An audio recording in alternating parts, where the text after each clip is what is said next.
had no idea the deck was that good.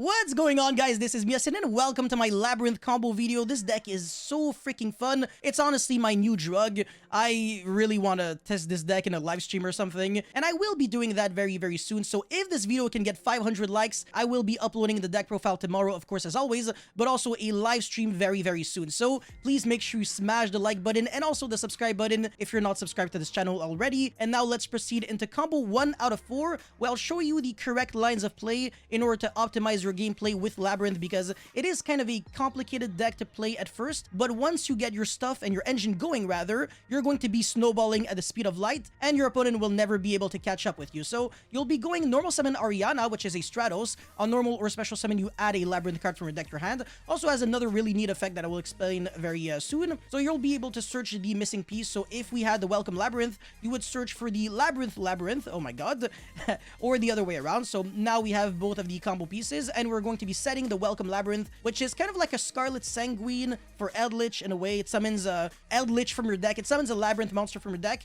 but the field spell gives it an additional effect that allows you to destroy one card on the field, and it literally destroys one card on the field. It doesn't target one card on the field, destroy it. On your opponent's turn, let's just say that your opponent activates a card and then summons a monster, whatever, and you really don't want your opponent to be able to like turn this into a very oppressive card. You can flip your Welcome Labyrinth, not only summon the Labyrinth Silver Castle from your deck on the field, but also get the additional effect to destroy the Sky Striker Ace token, which of course will be triggering the Ariana and the Silver Castle. So because of Ariana, you're going to be drawing one card, and because of Silver Castle, you're going to be destroying one card in your opponent's hand. So with only 2 cards, you're able to get so much value. So 2 monsters on the field with a field spell, a draw, and your opponent lost 2 cards. So that's pretty cool if you ask me, because remember that you have a full hand of 5 cards. So if you can do that with 2 cards, imagine the other things that you can do with like the other 3 cards. That's pretty freaking cool. Now let's get right into combo number 2.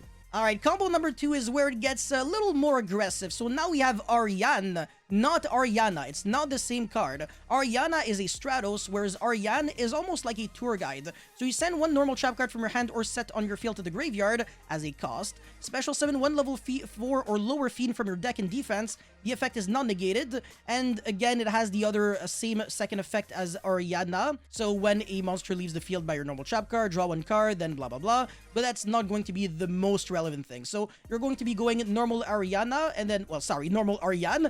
Pitch your trap card, summon Ariana, and then search for the Welcome Labyrinth. Now, this looks like almost the exact same as, combo number 1, but it's actually a little better because we have 2 monsters that draws us 1 card.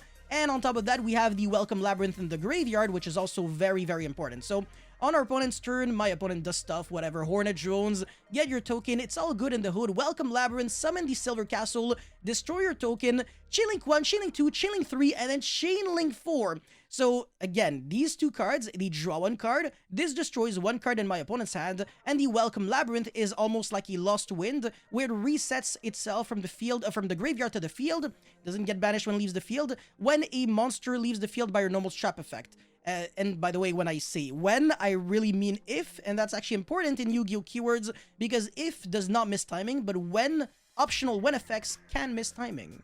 Anyways, so the chain resolves backwards. You're going to be destroying 1 card in your opponent's hand. You're going to be drawing 2 cards, just like that, easy peasy. Your opponent passes turn, whatever. I mean, in this situation, we would have had Ash for the engage because we're good at the game, just like that. But assuming that our opponent just passes, you don't even have to normal summon a monster, but look at what you can do, because even if you don't have a card to destroy like on your opponent, you can still destroy your own cards with Welcome Labyrinth. So you're going to be going Welcome Labyrinth, summon the Labyrinth Archfiend, and destroy your own Ash, which will trigger all of your monsters again. Look at the ridiculous chainlinks that we're going to be doing. It's absurd. Chainlink 1 Ariane, and then Chainlink 2 Ariana, Chainlink 3 Archfiend, Chainlink 4 Silver Castle, and Chainlink 5 Welcome Labyrinth. This is insanity. Chainlink motherfucking 5. In Master Duel, you would get like bonus points for that. It's actually crazy.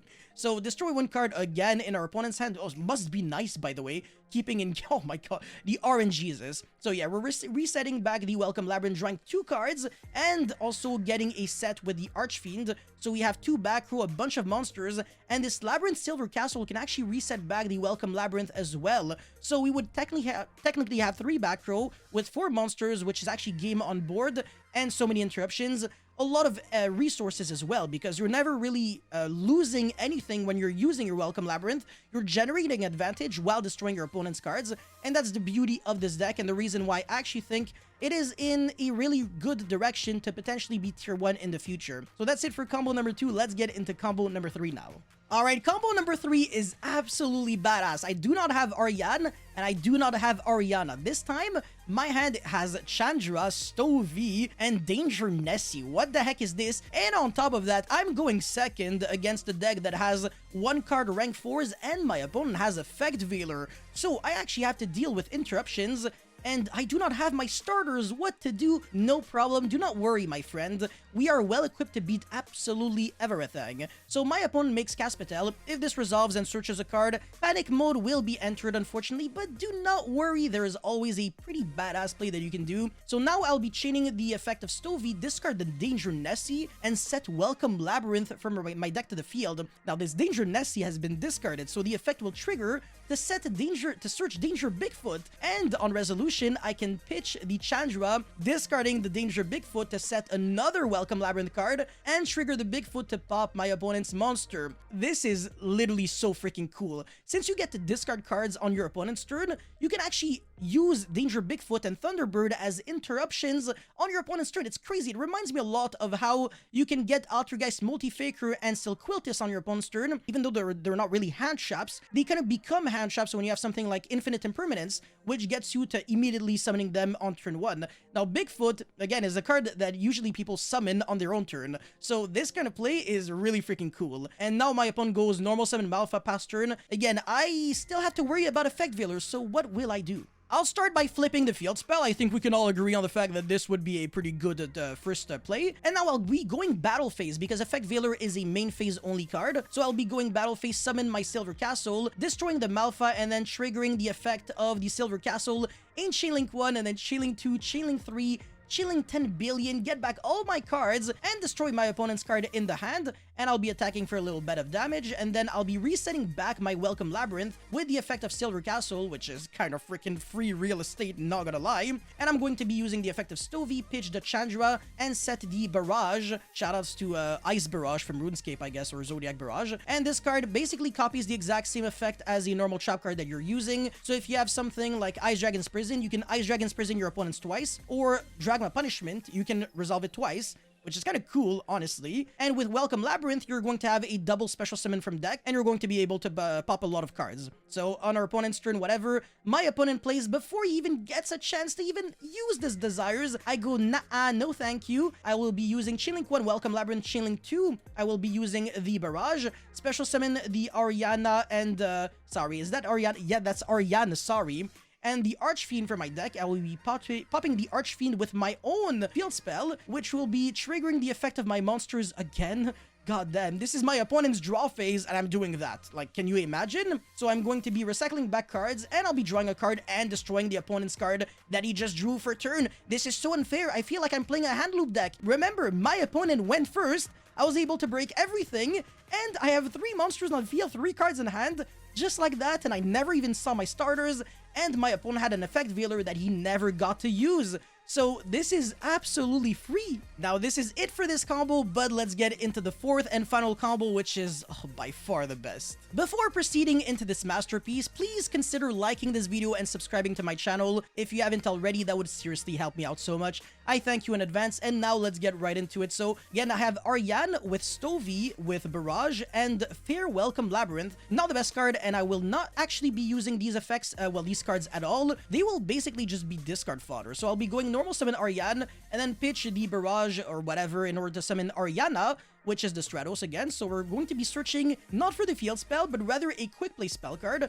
which is Labyrinth Setting, a quick play spell that reads target 2 of your Labyrinth spells or traps that are banished or in your graveyard, except itself, shuffle them into the deck. Then if you control a Fiend monster, you can set non-Labyrinth normal trap cards with different names from your deck equal to the number of cards shuffled. Yes, this is pretty freaking badass. So you're going to be discarding your other Labyrinth card with the effect of Stovey to set your field spell, because because we're always trying to turbo out the field spell ASAP. The card is really, really good. And now we'll be using the effect of the quick play spell. So shuffle back the 2 traps and then set Artifact Sanctum and Trap Trick directly from the deck. You do not need Artifact Dagda to abuse Artifact Scythe. It's just free like that. So on our opponent's draw phase or standby, even if my opponent has Psy-Frame Gear Gamma, I do not care. I'm still going to go for my Artifact Scythe because I can Chain Block with the effect of my Field Spell. So Artifact Scythe Chainlink 1 and then Field Spell Chainlink 2. Gamma is 100%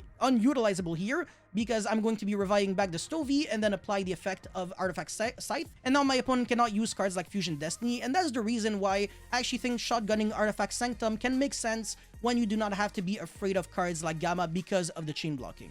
Anyways, my opponent is in a little bit of a pickle, but I'm going to be able to just keep exploding, of course. So now I can go Trap Trick into Welcome Labyrinth. This is a very crafty way of still having access to your Welcome Labyrinth, even though you cannot set Labyrinth cards with the Quick Play spell that shuffles back and set cards. You can still set your Trap Trick, so that's a pretty nice option. And now my opponent will go normal summon and then get the Journey of Destiny, try to get the Wandering Griffin Rider, and I can't really allow my opponent to have the bounce with the Quick Play and the special summon of an Omni Negate, so I will have to be interrupting my opponent here. And this popping effect does not happen in a separate chain link, it's all part of the resolution. So even if my opponent chains the Griffin Rider to have that negate ready, it's not going to be of any relevance. Now I'm going to be able to pop that, token, so the equip spell won't be able to do anything. And of course, I will be going Chainlink 1, Chainlink 2, Chainlink 3, again and again and again, destroy a random card in my opponent's hand, or in the field. I could do that if I was really afraid of something,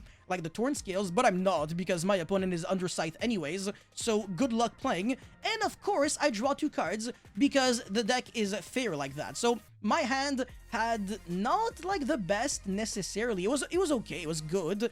But look at this, man. On my opponent's turn, I have 5 monsters and 2 cards in hand that I drew. I could draw like Ash and Valor if, again, I'm really skillful at Yu-Gi-Mon. So this deck is just so incredibly fun. So many huge chainlinks that you can build with this deck. I can go to probably like chainlink 6. I wouldn't even be surprised at this point. So yeah, very, very interesting deck. And if this video gets 500 likes, I will be doing a live stream on this deck ASAP. So that's pretty much all I had to say and showcase for this video. Don't forget to like and subscribe and leave a comment, and I'll see you guys very soon. Peace.